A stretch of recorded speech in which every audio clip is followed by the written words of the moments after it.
Hello everybody, this is Brian Hardin, Director of External Affairs with Alabama Farmers Federation, here with Russ Durrance today from the legislative team, and we are here to catch up with you for this week's edition of Capital Connection. And Russ, of course, we're on spring break here for the legislature, and we get to be here on break with a lot of youth from around the state at the Junior Beef Expo and the Junior Swine Expo that we get to be a part of putting on. And I know the Junior Swine Expo part of this is something new, and you were real involved in that last year. So tell us a little bit about that. Yeah, absolutely, Brian. So obviously for several years we have been hosting our Junior Beef Expo here live at the Garrett Coliseum every single year. We normally do that in March.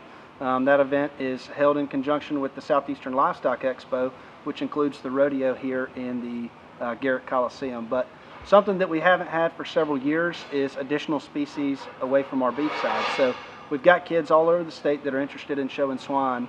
And prior to joining our legislative team, I worked as our pork director here for the Farmers Federation. So we had a lot of folks involved in pork production and folks that were involved in showing pigs here in the state of Alabama, and they really wanted to be included in this. So this is the first year. We're live here today in the show ring filming this, and we've got a lot of kids really excited, about 60 kids from across the state of Alabama who have joined us here this week while they're on their spring break for the first ever Junior Swine Expo. So really excited to have them. Yeah.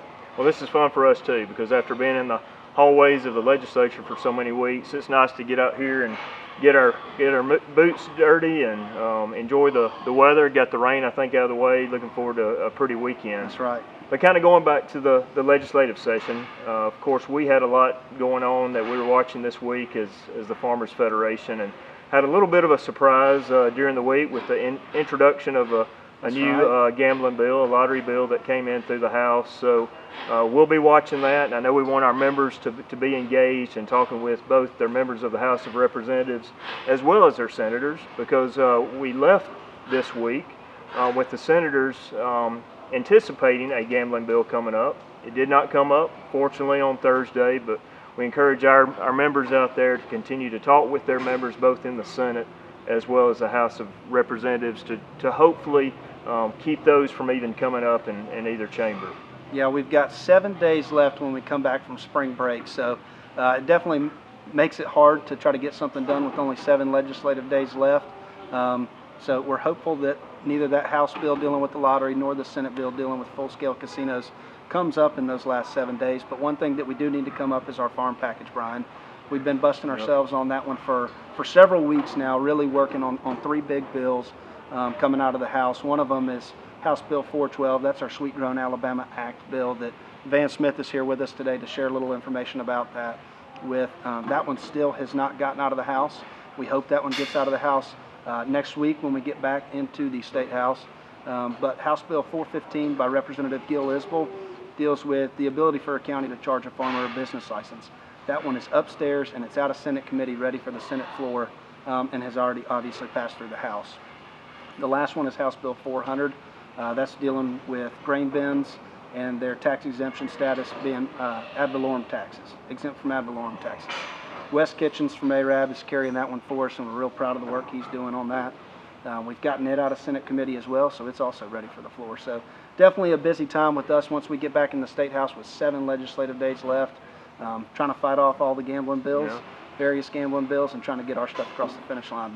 And we got a positive. March is peanut month. So we've got Wes Allen carrying the bill to make the peanut the state legume, and of course we know the impact the peanut has to the state of Alabama, and just the importance. You know, we talk about the wiregrass area a lot and how much is produced within that 100-mile radius of Dothan, but you know the impact of the peanut has grown throughout the state, and so we look forward to getting that recognized, and that's a little bit of fun and something to celebrate. I know we've had a good time. Last week we had Peblin Warren on, and she talked about the grilled peanut butter and jellies, and that last day before we broke for spring break, Brian, I was sitting down there looking down in the House chamber, and I see Chairman Danny Garrett sitting there with his can of Alabama Peanut Producers Honey Roasted.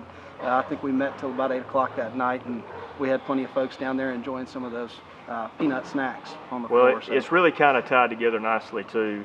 The fact that this year George Washington Carver was inducted into the Alabama Agriculture Hall of Honor, so it's really a nice tie-in with the peanut and his contributions. So Well, we appreciate everybody being with us this week as we continue through the break, and We don't want to forget the hard work we've got left to go. We appreciate your support, your help, your contacts every day with your members of the House of Representatives and the senators. So with that, this is Brian Hardin with Russ Durrance at the Alabama Farmers Federation.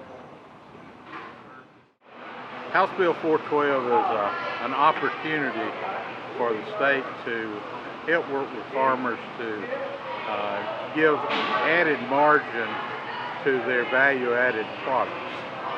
You know, the farm population is down to about 1.5%. And then if you take people that are actually producing products that the consumer can readily use, it gets even smaller. So anytime we have an opportunity to be able to control their variability of vulnerable markets, and I think we need to take the opportunity to do that. This would take items like strawberries and give the opportunity for that producer to be able to process those into jams and jellies and not be punished with a sales tax on that. Same way with a person who raises cucumbers and processes them into pickles. They don't pay a sales tax if they sell those fresh products in a farmer's market. But if they put a value-added step to that by processing that in a ready-to-use form, then they have to pay a sales tax. So we'd sure like to give them the opportunity to control that vulnerability of their fresh-grown products. Okay. And this past week, you cleared a bit of a hurdle on this bill, getting it out of committee. Apparently it's going to be, as soon as y'all come back from recess, it's supposed to be number 6 on the special order calendar, I understand, for the 29th. What's your forecast on how it's going to be received in the full House, and anything our members can do to push it across the finish line? Well, it does have an item in it that is somewhat controversial, and that's the fact that it removes dollars from the education fund budget. It's hard to predict how much that would cost the education fund, but we think that it would be somewhere around $400,000.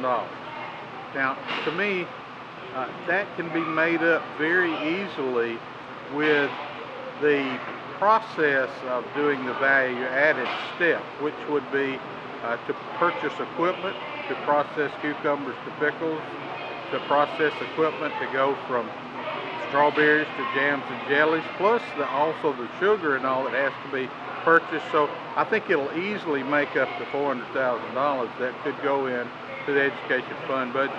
But that is a sticking point with some, and that was a little bit of the, I guess, the hesitancy of the committee to send it out.